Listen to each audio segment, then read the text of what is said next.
প্রথম বিশ্বযুদ্ধ, ওই সময় সারা বিশ্বে দাপটের সাথে কয়েকটা কান্ট্রি রুল করতো। তার নাম জার্মানি, একটা হচ্ছে ব্রিটেন এবং রাশিয়া চেষ্টা করেছে। তাদের পরে যখন অটোম্যানদেরকে পরাজিত করা হয়েছে, তখন নতুন শক্তি হিসেবে আত্মপ্রকাশ করেছে ইউনাইটেড স্টেট। তার আগ পর্যন্ত কিন্তু মানুষ তাকে খুব একটা চিনত না। বিশ্বের পরিবর্তনের জন্য একটা বড় যুদ্ধের প্রয়োজন হয়।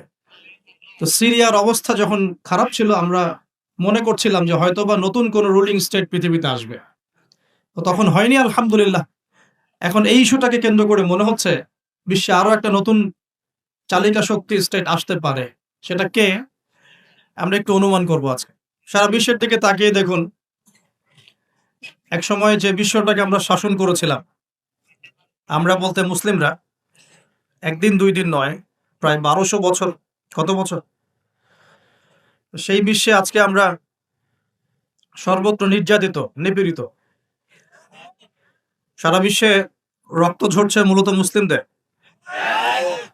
যে আল্লাহ না করুক সারা বিশ্বের মধ্যে একটা পারমাণবিক যুদ্ধ হতে পারে, আমরা দোয়া করি এমনটা যেন না হয়। কিন্তু পরিস্থিতি যা দেখা যাচ্ছে, এতে মনে হচ্ছে এত সহজে, এত অল্প সময়ে বিশ্বের এই ফাসাদ বন্ধ হবে না।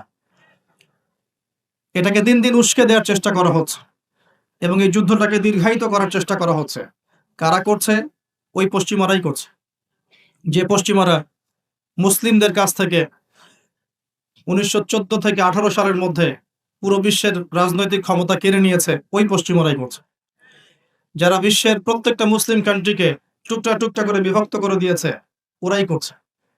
যারা বিশ্বের মুসলিম কান্ট্রিগুলোকে বিভিন্ন তন্ত্র মন্ত্রের বেড়া জলে ফেলেছে, পলিটিক্যাল সেক্টরগুলোকে করাপ্টেড করে ফেলেছে, ইকোনমিক সেকশনগুলোতে সুদ ছড়িয়ে দিয়েছে, যারা এখন সংস্কৃতির মধ্যে আমাদেরকে পশ্চিমা কালচার শেখাচ্ছে এবং অভ্যস্ত করছে, এমনভাবে অভ্যস্ত করেছে যে আমাদের বাথরুমের কমোডগুলো পর্যন্ত সব ইংলিশ।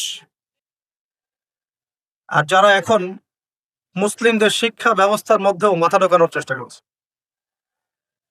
তো এরাই তারা যারা এই যুদ্ধটাকে লম্বা করার জন্য ফিকির করছে। এটা বিশ্বের একটা বড় ইস্যু। এই ইস্যুটায় মুসলিমরা যে খুব আরামে আছে এমন নয়, বরং এই একটা ইস্যুতেই সারা বিশ্বে এক্সপোর্ট ইম্পোর্ট কলাপস করছে, বৈদেশিক বাণিজ্য ঝুঁকির মুখে পড়ছে।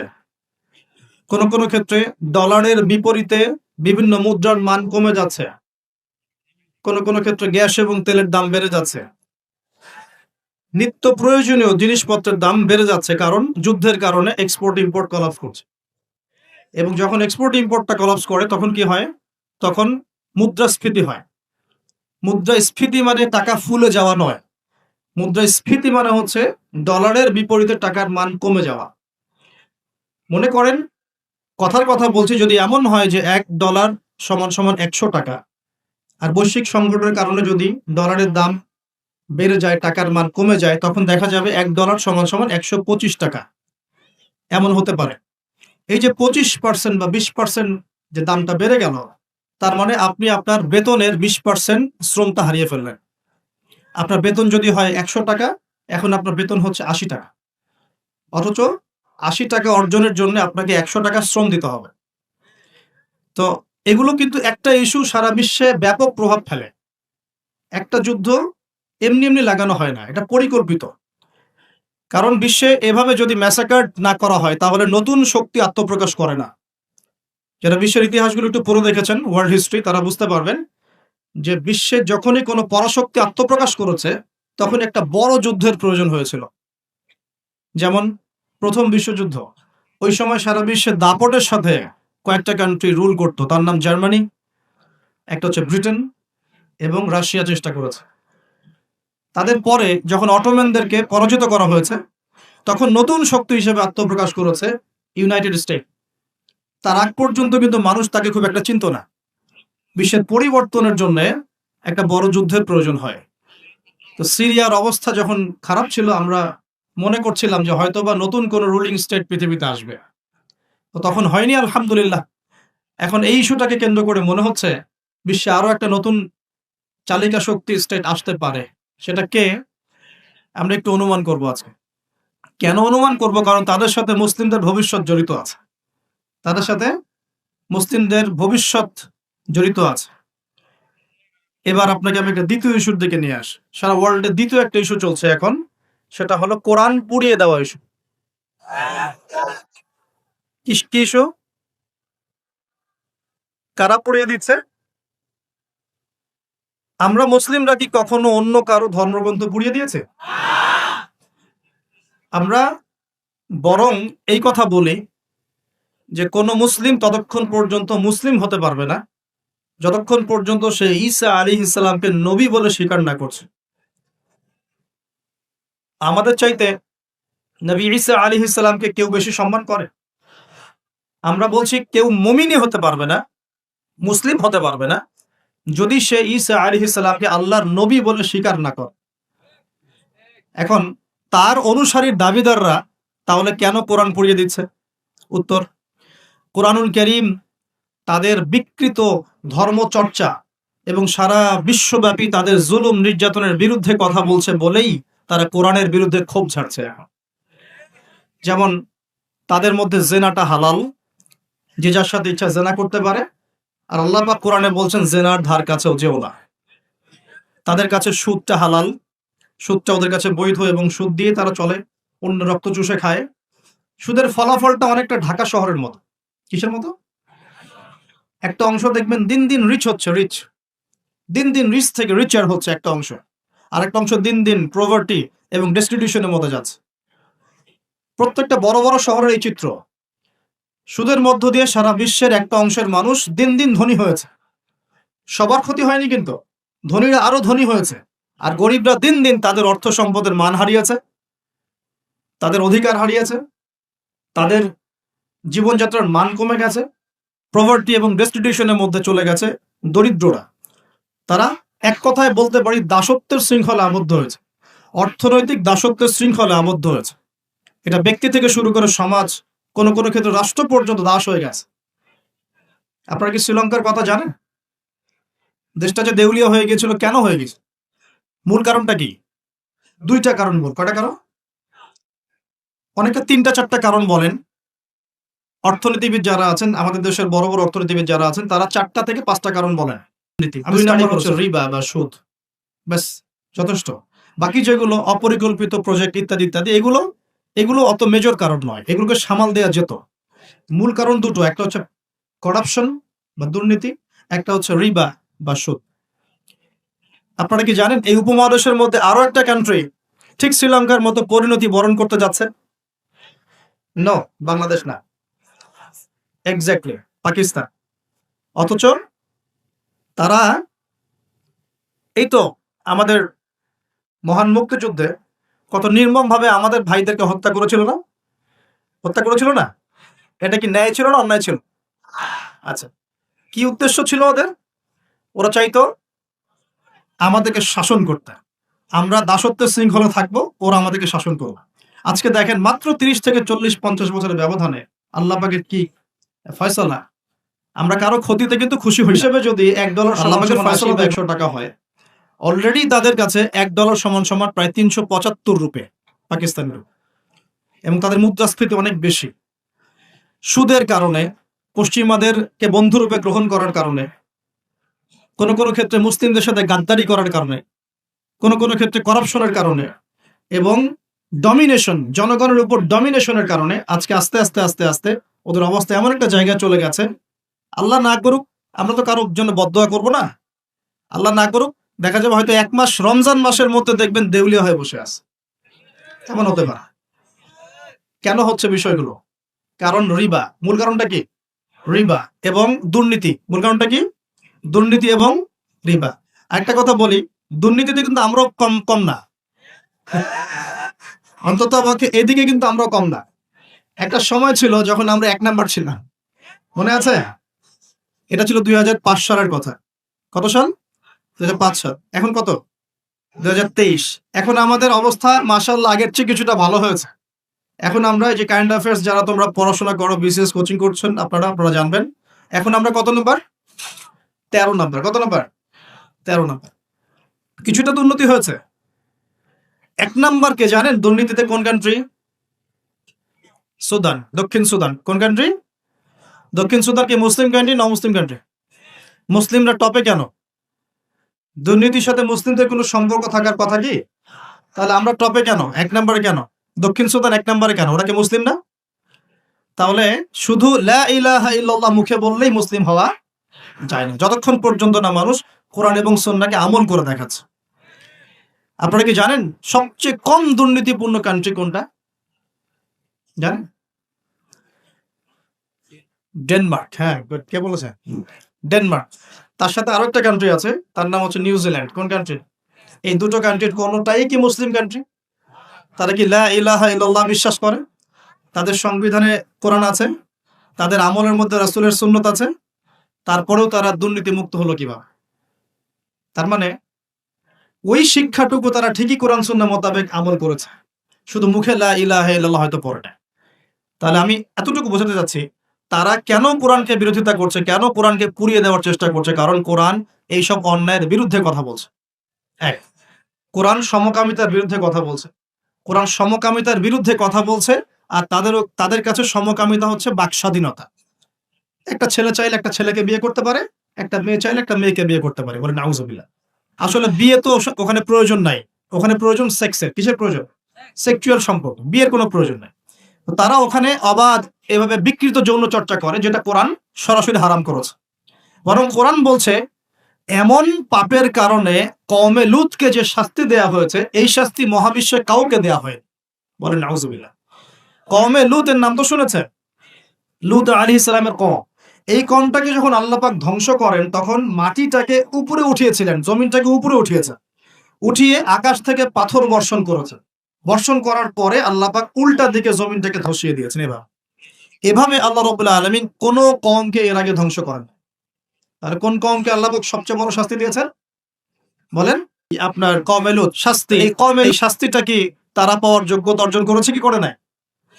করেছে না করে নাই? এজন্যই হয়তোবা শেষ জামানায় একটা হাদিস এসেছে যে 10টা বড় বড় আলামত আছে শেষ জামানার। তার মধ্যে একটা হচ্ছে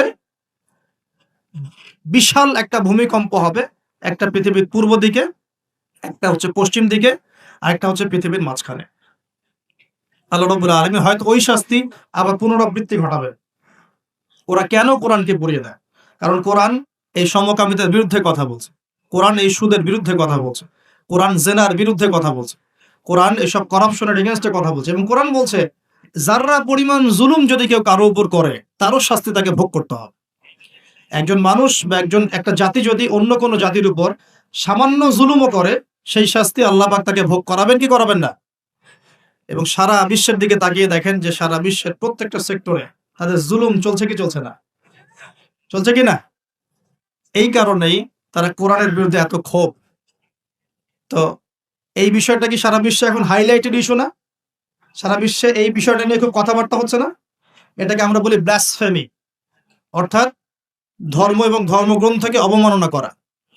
কিন্তু চিন্তা করবেন না, আল্লাহ রাব্বুল আলামিন নিজে এই কোরআন হেফাজতের দায়িত্ব নিয়েছেন।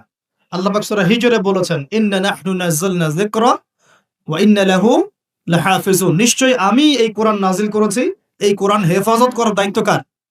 আল্লাহ। এখানে আমি আপনাকে আরেকটা পয়েন্ট দেখিয়ে সামনের দিকে যাব। এবার ওই দিক থেকে চেহারাটাকে আমাদের দিকে ফিরিয়ে নিয়ে আসুন। মুসলিমদের দিকে তাকান। মুসলিমদের মধ্যে কত পার্সেন্ট মানুষ এখন 5 ওয়াক্ত নামাজ পড়ে? কত পার্সেন্ট মানুষ বিশুদ্ধ করে কোরআন তেলাওয়াত করতে জানে? মুসলিম পরিবারগুলোর মধ্যে কত পার্সেন্ট পরিবারে ইসলামিক পর্দা চালু আছে? মুসলিমদের মধ্যে কত পার্সেন্ট মানুষ হালাল খাওয়ার চেষ্টা করে, হারাম থেকে বেঁচে থাকার চেষ্টা করে? মুসলিমদের মধ্যে কত পার্সেন্ট যুবক এখন জেনা থেকে বেঁচে থাকতে পেরেছ? মুসলিমদের মধ্যে কত পার্সেন্ট যুবক 5 ওয়াক্ত নামাজ পড়, ইসলামের বেসিক জ্ঞানগুলো জানো, কোরআন তেলাওয়াত করা, হাদিস পড়তে শেখা, হাদিসের চর্চা করা, কোরআনের তাফসীর পড়া, অনুবাদ পড়া? মুসলিমরা এই বেসিক কাজগুলো কত পার্সেন্ট মানুষ করছে? এদিকে আমাদেরকে বেশি ফোকাস করতে হবে। একটা অমুসলিম সমাজ কোরআনের উপর আক্রমণ করছে, পুড়িয়ে ফেলছে, এটা বেশি কষ্টদায়ক নাকি একটা মুসলিম পরিবারে জন্মগ্রহণ করেও এই বিগত 30-40 বছরে কোরআন পড়তে না শেখাটা বেশি লজ্জা? কোনটা? এবার বলেন। একটু চেহারাটা আমাদের দিকে ফেরা নেবে, আয়নার সামনে দাঁড়াই। অমুসলিম, সে কোরআন সম্পর্কে কিচ্ছু জানে না এবং কোরআন তাদের চলমান জাহিলিয়াতের বিরুদ্ধে কথা বলছে, রাগে কোরআন পুড়িয়ে দিয়েছে। বুঝলাম কাজটা খুবই খারাপ, জঘন্য কাজ এবং নিন্দনীয় ব্লাসফেমি। এটা সারা বিশ্বে একটা মানবতা বিরোধী অপরাধ। এই কাজটা অপরাধ কিনা? আচ্ছা, এখন মুসলিমদের দিকে তাকিয়ে দেখুন। আমি এখন মুসলিম পরিবারে জন্ম নিয়েছি, 20-30-40 বছর আমি কাটিয়ে দিলাম মুসলিম পরিবারে। জন্ম নেওয়ার পরেও, মুসলিম পরিবেশে থাকার পরেও, কোরআন সুন্নাহর বয়ান শোনার পরেও, জুমার নামাজ পড়ার পরেও, ঈদের নামাজ পড়ার পরেও, রমজানের রোজা রাখার পরেও, আলেম ওলামাদেরকে পেয়েও আমি যে কোরআন তেলাওয়াত করতে জানি না, এখন আমাকে কি করা উচিত? উত্তর দেন। এখন আমার কি করা উচিত? কে বড় অপরাধ করেছে? কে বড় অপরাধ করেছে? আমি মুসলিম পরিবারে জন্মগ্রহণ করেও কোরআন পড়তে জানি না, আমি কি বেশি বড় অপরাধী? নাকি যে ব্যক্তি কখনো কোরআন চেনেই না, জানেই না, যে কোরআনকে অবমাননা করছে, কে বড় অপরাধী? কোরআন যে পুড়িয়ে দিয়েছে জানেন, আল্লাহ নবী সাল্লাল্লাহু আলাইহি ওয়াসাল্লাম কিয়ামতের দিনে ওই ব্যক্তির বিরুদ্ধে বদদোয়া করবেন না।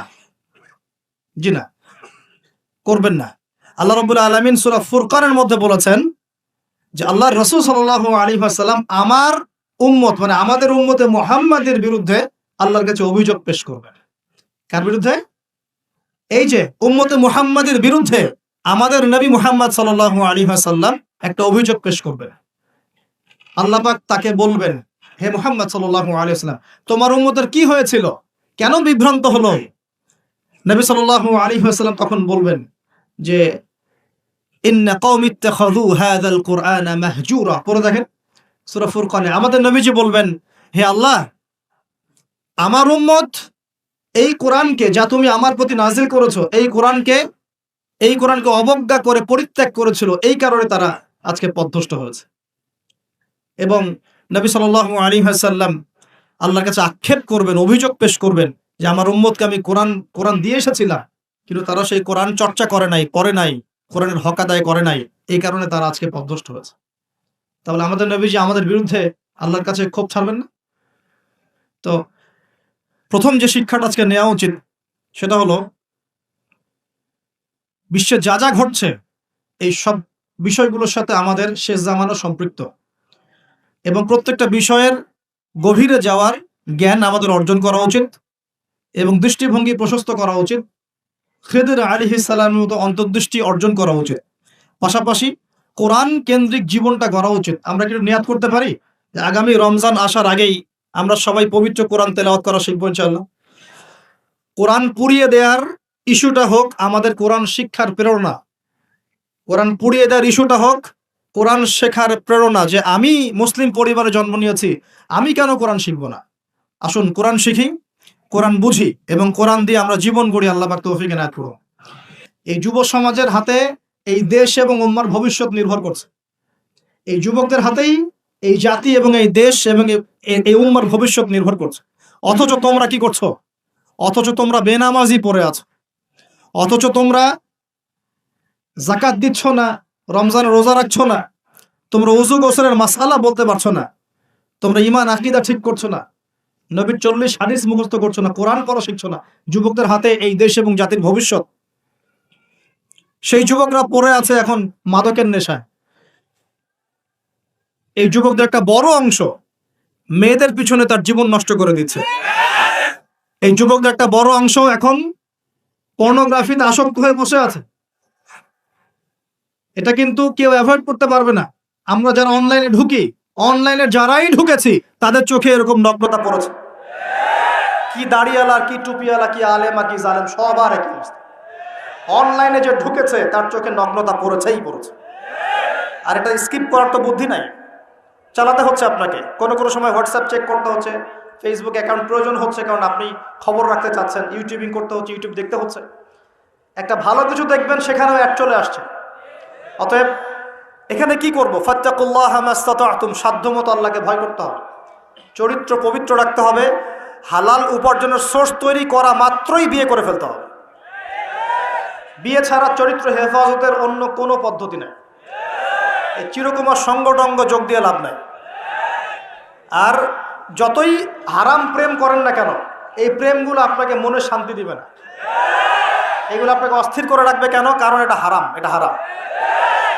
আর যখন হালাল ভালোবাসা আপনি পাবেন, হালাল ভালোবাসা যেটা আল্লাহ পাক নাজিল করেন, তখন ইনশাআল্লাহ আপনার মনের মতো স্ত্রী না হলেও দেখবেন আপনি তার সাথে সারা জীবন কাটিয়ে দিচ্ছেন, কারণ এই ভালোবাসা আল্লাহর পক্ষ থেকে আসবে।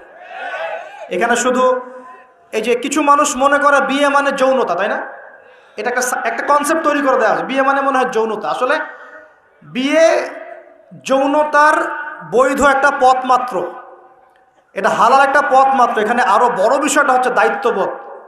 দায়িত্ব, একটা মানুষের দায়িত্ব নেয়া, তার অভিভাবক হওয়া, তার সাথে জীবনের সুখ দুঃখ হাসি কান্নাকে ভাগাভাগি করে নেয়া, তার সাথে জীবনের উদ্দেশ্য ফিক্স করা, কষ্ট করে হলেও সবর করে হলেও সুখে দুঃখে পাশে থাকা। স্বপ্ন মানে পাশে থাকা, স্বপ্ন মানে কি? পাশে থাকা। তার দায়িত্ব নেয়া, রেসপন্সিবিলিটি নেয়া, তাকে খাওয়ানো, তার ভরণ পোষণ দেয়া। কেউ যদি আপনার স্ত্রীর দিকে খারাপ চোখে তাকায়, আপনি তার চোখটা পর্যন্ত তুলে ফেলবেন, এর নাম বিয়ে।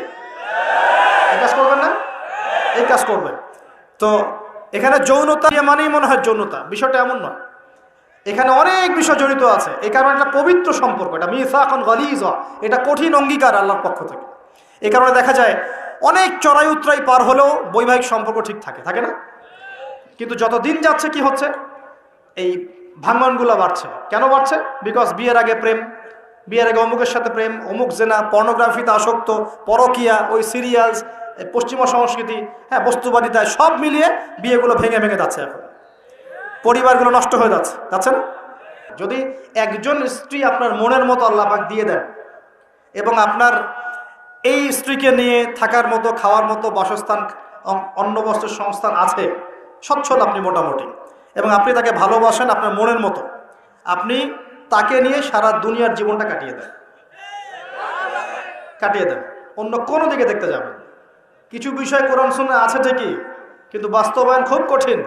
ফ্যান্টাসিতে ভুগলে হবে না, ফ্যান্টাসিতে ভুগবেন না, এগুলো কঠিন। আর এখন যে অবস্থা পড়েছে, একজন স্ত্রীকে সন্তুষ্ট করাই তো কঠিন, আর মানুষ 4 জনকে সন্তুষ্ট করতে যাচ্ছে। এত সহজ না সবকিছু। এটা নিয়ে আমি আলাদা লেকচার দিব ইনশাআল্লাহ।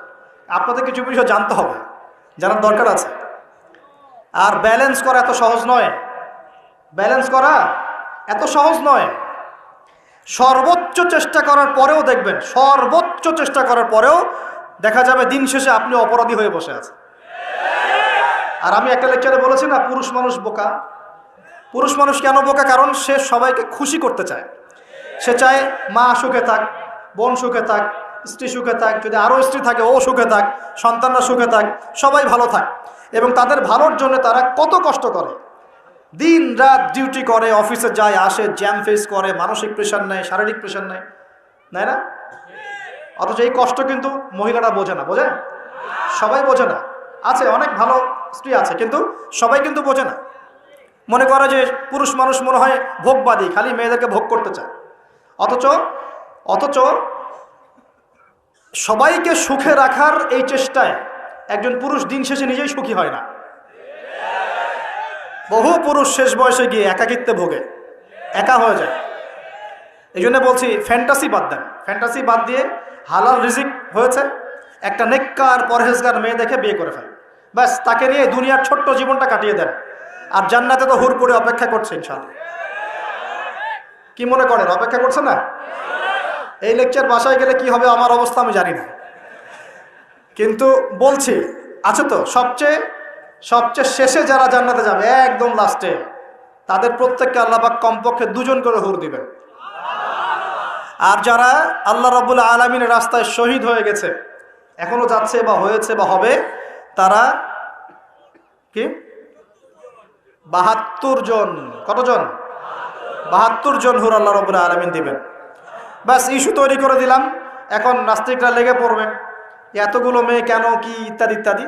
এসব বিষয়ের দিকে আমাদের দেখার দরকার নেই। আল্লাহ পাক আমাকে আপনাকে দিলে ওর কি কোনো সমস্যা?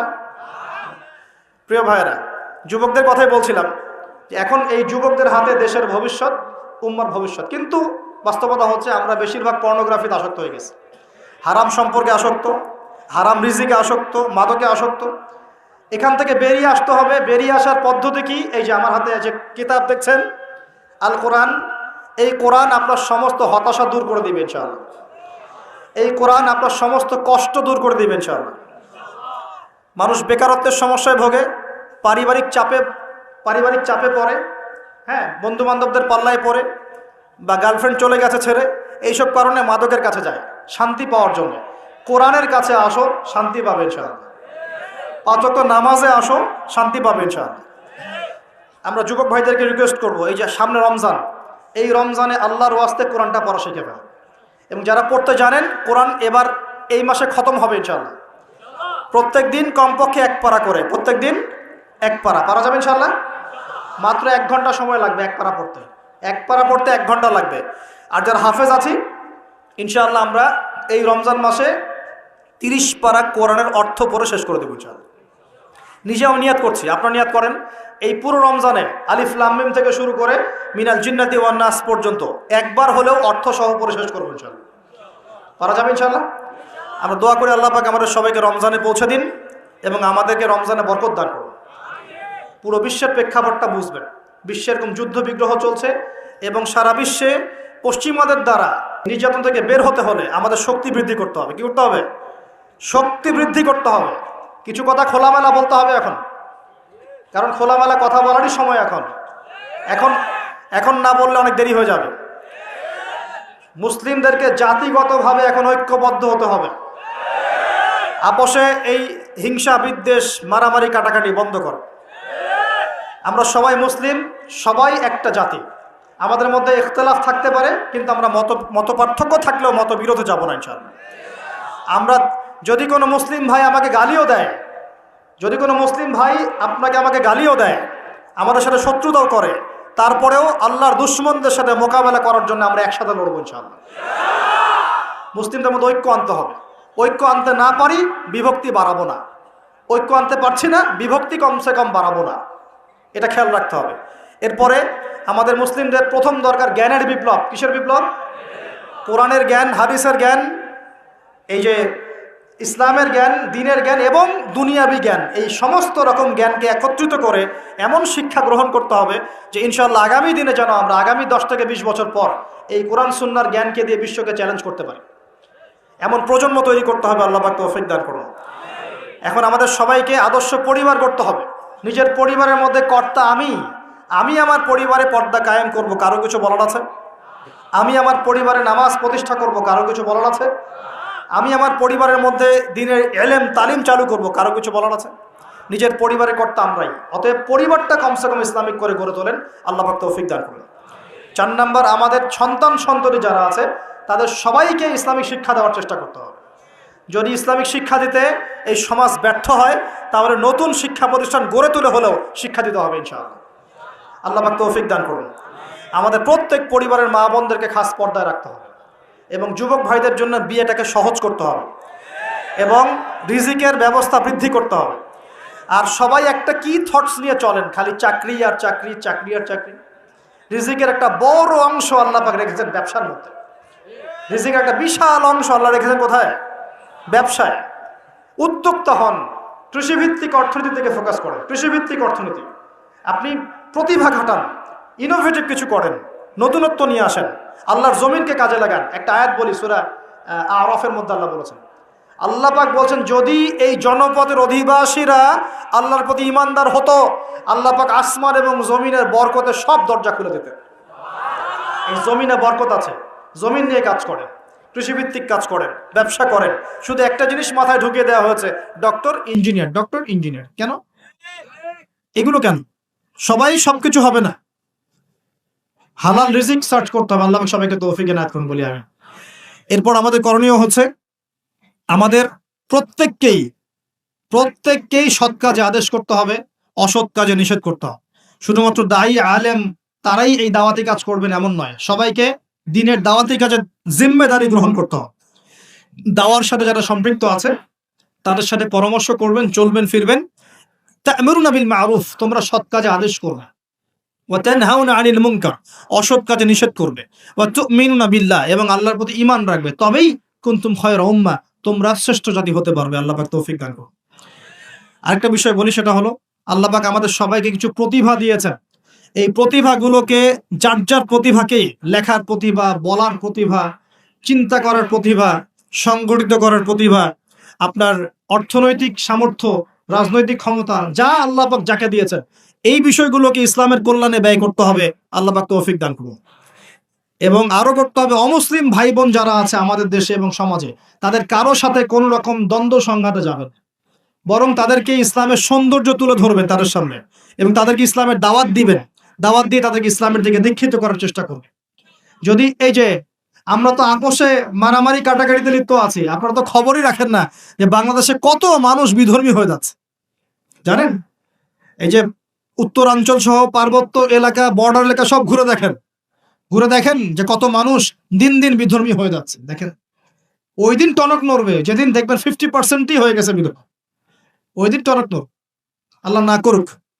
অতএব আমাদেরকে বসে থাকলে চলবে না, আমাদেরকে দাওয়াতি কাজ করতে হবে।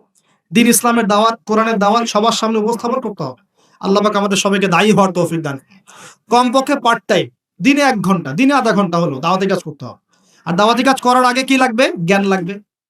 সেই জ্ঞানটা অর্জন করতে হবে। জ্ঞান অর্জন করার পদ্ধতিগুলো বললাম, এভাবে অর্জন করতে হবে। এবং জ্ঞানী মানুষদের সাথে থাকতে হবে। আল্লাহওয়ালা জ্ঞানী মানুষ এবং যারা আল্লাহর মারেফতওয়ালা মানুষ, আল্লাহ নূরওয়ালা মানুষ, এই মানুষগুলোর সাথে থাকতে হবে। যারা গোলালো মার্কা মানুষ, এখানে থেকে কিছু শিখতে পারবেন। সব তরকারিতে চলে, এই সব তরকারিতে লাভ। যারা হককে হক বলতে পারে, বাতিলকে বাতিল বলতে পারে, আল্লাহ পাকের জমিনে তারা সম্মানিত ইনশাআল্লাহ। জমিনের উপর বেঁচে থাকলেও সম্মানিত, মাটির নিচে চলে গেলেও সম্মানিত ইনশাআল্লাহ। আল্লাহ রাব্বুল আলামিন এমন মানুষের সংখ্যা বাড়িয়ে দিন এবং তাদের সাথে আমাদেরকে থাকার তৌফিক রাখ। আরেকটা বিষয় বলবো, সেটা হলো পলিটিক্যাল ইস্যুস। যে একটা জাতির মধ্যে আপোষে মারামারি কাটাকাটিতে যাবেন, এটা খুব খারাপ। কেন খারাপ? কারণ আমরা হয়তো মনে করি যেগুলো পলিটিক্যাল ইস্যুস, আসলে কি হয়, উম্মার ঐক্য নষ্ট হয়, ভাই ভাই মারামারি করে, নিজের ভাইয়ের হাতে ভাইয়ের রক্ত ঝরে, এতে করে উম্মার ঐক্যটা বিনষ্ট হয়ে যায়। এবং ইসলামের বহিঃশত্রু যারা আছে, এরা এই ইস্যুগুলোকে কাজে লাগায় আমাদের ভিতর ঢুকে পড়ে। খুব চোখ কান খোলা রেখে ঠান্ডা মাথায় সবর করেন, ধৈর্য ধরেন, জ্ঞান অর্জন করেন, নিজের কবরের ফিকির করেন, আধ্যাত্মিকত্ব অর্জন করেন, সুন্নতের উপর আমল করেন, কোরআন পড়েন, দাওয়াতি কাজ করেন, পরিবার করেন, আস্তে আস্তে ইসলাম এগিয়ে যাবে ইনশাআল্লাহ। আল্লাহ রাব্বুল আলামিন আমাদের সবাইকে কথাগুলো বোঝার তৌফিক দান করুন এবং আমল করার তৌফিক এনায়েত করুন, সকলে বলি আমিন। শেষ করার আগে আমি আসন্ন রমজান সম্পর্কে কিছু নসিহত করব। এখন একটা কথা বলি, রমজান মাসে নিত্য প্রয়োজনীয় দ্রব্যের দামগুলো বেড়ে যাবে। কিছু মানুষ বলতে পারে কি ভবিষ্যতে গায়েবের খবর বলবো না? যারা ওয়ার্ল্ড অ্যাফেয়ার্স বোঝে, ইকোনমিক্স বোঝে, সমকালীন প্রেক্ষাপট সম্পর্কে সচেতন, হ্যাঁ, এবং বিশ্বের ফাইন্যান্স নিয়ে পড়াশোনা করেছে, তারা বলবে ভাই যে কথাটা বলেছে 110% সঠিক। অতএব রমজান আসার আগে কিছু কাজ করেন। 1 নাম্বার, নিজেকে প্রস্তুত করেন রমজানের জন্য। রমজান আসতে 1 মাস 1.5 মাস বাকি আছে না? আগে মনটাকে প্রস্তুত করেন, রমজান আল্লাহ আমাদেরকে রমজানে পৌঁছে দাও এবং বেশি বেশি রমজানে ইবাদত করার তৌফিক দাও। তো রমজানে বেশি ইবাদত করতে হলে দুনিয়াবি কাজ কম করতে হবে। দুনিয়াবি কাজ বেশি করলে তো ইবাদতে মন দিতে পারবে। দুনিয়াবি কাজের মূল জিনিসটা কি? রিজিকের টেনশন, তাই না? রিজিকের টেনশন, খাওয়ার টেনশন, পড়ার টেনশন, শপিং টপিং হাবি জাবি, রমজানে এইসব খুচরা টেনশন মানুষ। অথচ রমজান মাসে সে ব্যক্তি ধ্বংস হোক যে রমজান মাস পেয়েছে, ইবাদত করে গুনাহ মাফ করাতে পারে না। নবীজি বলেছেন না? তো এই জন্য রমজান কেন্দ্রিক প্ল্যান থাকতে হবে যে রমজানে আমি এবার 1 খতম কোরআন দিব, একবার আমি পুরোটা পড়ে শেষ করব, নবীজির হাদিস চর্চা করব, আমি মানুষকে ইফতার করাবো, আমি 30 দিন জামাতে তারাবি পড়বো, 5 ওয়াক্ত নামাজ পড়বো, ঠিকঠাক মতো রোজা রাখবো, সাদাকাতুল ফিতর দিব, আমি ওশর দিব, যাকাত দিব, রমজানে আমল করে একদম আমলের বন্যা বইয়ে দেবেন সব। এটা প্ল্যান থাকতে হবে না? প্ল্যান থাকতে হবে। তো প্ল্যানের মধ্যে সবচেয়ে বড় বাধা কি? সবচেয়ে বড় বাধা হচ্ছে দুনিয়াবি কাজে ব্যস্ততা। দুনিয়াবি কাজের মধ্যে সবচেয়ে বড় কাজটা কি? রিজিকের টেনশন। তো প্রিয় ভাই, যাদের সামর্থ্য আছে চেষ্টা করবেন রমজান আসার আগেই নিত্য প্রয়োজনীয় দ্রব্য যেগুলো লাগে এগুলো বাসায় মোটামুটি কিনে রাখার জন্য, এবং প্রয়োজন হলে পারলে সামর্থ্য থাকলে পরিবারের জন্য হাদিয়া তোহফা যেটা ঈদের জন্য কেনেন সেটা আগেই কিনে রেখে দেন। কারণ রমজান মাসে নিত্য প্রয়োজনীয় দ্রব্যের দাম বেড়ে যাবে, 100% গ্যারান্টি দিতে বলছি, 100% গ্যারান্টি। এবং সবার সবকিছু কেনার সামর্থ্য নাও থাকতে পারে। এখানে এখন কি করবো তাহলে? এখানে অর্থনীতি একটু বুঝবেন, আমার দিকে খেয়াল করেন। আপনারা কি জানেন সমাজে কত % মানুষ না খেয়ে থাকে বা স্বাভাবিক খাবার পায় না? কত % মানুষ? প্রতি 5 জনে 1 জন। প্রতি 5 জনে 1 জন, 20%। আচ্ছা, রমজান মাসে আমরা কি করি? আমরা 4 জন মিলে ওই পঞ্চম ব্যক্তির দায়িত্ব নিয়ে নিই। এই কাজটা করি না? রমজান মাসে আমরা 4 জন মিলে আরেক ভাইয়ের দায়িত্ব নিয়ে নিই, তাকে ইফতার করাই, তাকে সেহরি দেই, সেহরির খাবার দিই, মাসের বাজার করে দেই না? দেই। তাহলে যদি 4 জন মানুষ খাবার খায়, অর্থাৎ 80% মানুষ খাবার খায়, ওই খাবার যদি 100% মানুষকে খাওয়াতে হয়, তাহলে ওই খাবারের সংকট হবে না? সংকট হবে কি না? তখন ওই খাবারের যে দাম, সে দামটা কি বাড়বে না কমবে? বাড়বে। সমাধান হচ্ছে বাহির থেকে খাবার আমদানি করা। যে আমদানি করার জন্য যে রিজার্ভ দরকার হয়, সেগুলো আমাদের কাছে এখন পর্যাপ্ত নয়। কি করতে হয় তাহলে? এই যে মাল নিয়ে জাহাজ ঘোরাফেরা করছে বন্দরে, বিভিন্ন কোম্পানি মাল নামাতে পারছে না, কারণ তাদের কাছে সেই পরিমাণ সম্পদ নেই, এবং কোনো কোনো ক্ষেত্রে এলসিও নাই। এটা তো অনেক ব্যবসায়ী জানেন। এখন আপনি কি নিজের পকেট থেকে টাকা দিয়ে সেই মাল খালাস করবেন? উত্তর না। তাহলে কি করবেন? ওই পণ্যের উপর দাম বাড়িয়ে জনগণকে খাওয়াবেন, জনগণের টাকা থেকে সেই মালটা শোধ করা হয়, রেটটা শোধ করা হয়, সর্বাধিক থেকে দাম বেড়ে যাবে। আর যদি আমরা এই সংকটটা কাটানোর জন্য বাইরের কোনো কান্ট্রি থেকে লোন নেই, তাহলে কি হবে? যেমন ফর এক্সাম্পল IMF বা এই টাইপের কিছু, তখন ওরা চড়া সুদ দিবে। কি দিবে? চড়া সুদ। সুদ ছাড়া কি ঋণ দিবে? সুদ ছাড়া ঋণ দিবে না। ওই সুদটা শোধ করতে হবে না? ওই সুদটা শোধ করতে গেলেও এখান থেকেই টাকা পয়সা যায়। তো সব মিলিয়ে এই অবস্থায় রমজান মাসে প্রকট হয়। সো যাদের সামর্থ্য আছে তারা নিজেদের জন্য এবং অন্যের জন্য কিছু খাবার কিনে দেওয়ার চেষ্টা করে। পারা যাবে ইনশাল্লাহ। এবং রমজান মাসে আমরা নিজেরা শুধু খাবো না, আমাদের প্রতিবেশী খাচ্ছে কিনা দেখবো। রমজান মাসে আমরা কোনো প্রকার খাবারের অপচয় করব না। যদি আমার 5টা খেজুর দিয়ে হয়ে যায়, আমি 10টা খেজুর কিনতে যাব না, বরং ওই 5টা খেজুর আমি পাশের বাড়িতে পাঠিয়ে দেব, আমার দুস্থ ভাইয়ের কাছে পাঠাবো, আমার গরিব ভাইয়ের কাছে পাঠাবো ইনশাল্লাহ। আমরা রমজান মাসে নিজের অল্পে তুষ্ট থেকে অন্য ভাইদেরকে খাওয়ানোর চেষ্টা করব। পারা যাবে ইনশাল্লাহ।